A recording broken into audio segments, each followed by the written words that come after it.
Hi, this is Gene Coons and Jan Coons with Vashon Island Tree Houses and Farm.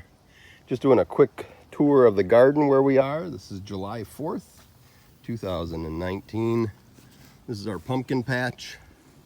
We really like to grow the small sugar pumpkins, Cinderella pumpkins, a few melons in front.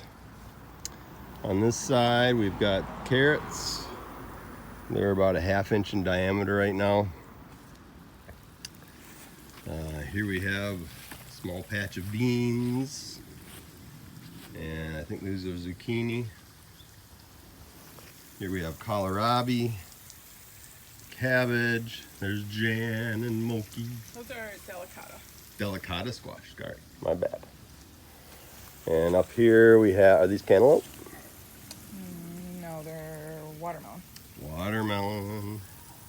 And here, ground cherries, strawberries, tomatoes inside the glass greenhouse. They're growing pretty good.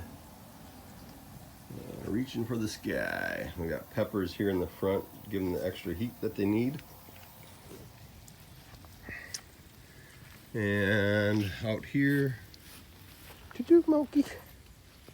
we have beets. That's one thing that we can a lot of is beets and beans.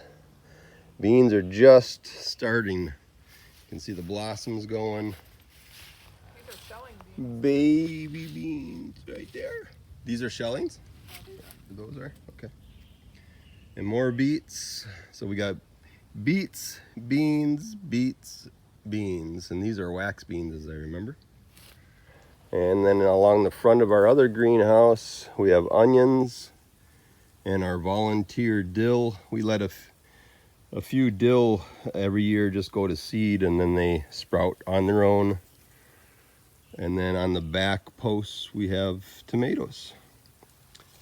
So those are going pretty good. I just trimmed up the tomatoes. I take off the bottom branches of the tomatoes and don't let them branch out at all. Leaves all come off.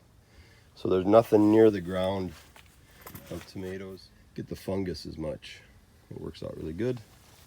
And on this side, which is the west side of the greenhouse, we have peas growing up some wires. So it's kind of in a cool time of year with things really growing in the garden. We've been eating a few things already, and so we're excited. Gene Coons with Vashon Island Tree Houses and Farm. Yeah, the reason we take the branches and lower leaves off the tomatoes is then it's much better airflow, and it doesn't allow the fungus to grow as much if you take those leaves off. So that prevents that from happening. Anytime I'm out in the garden and I see any of the tomato leaves turning a little bit yellow, they come off. That's just an automatic thing. We don't let that go at all. They come off. So these, by the end of the year, will be way up to the top of the posts.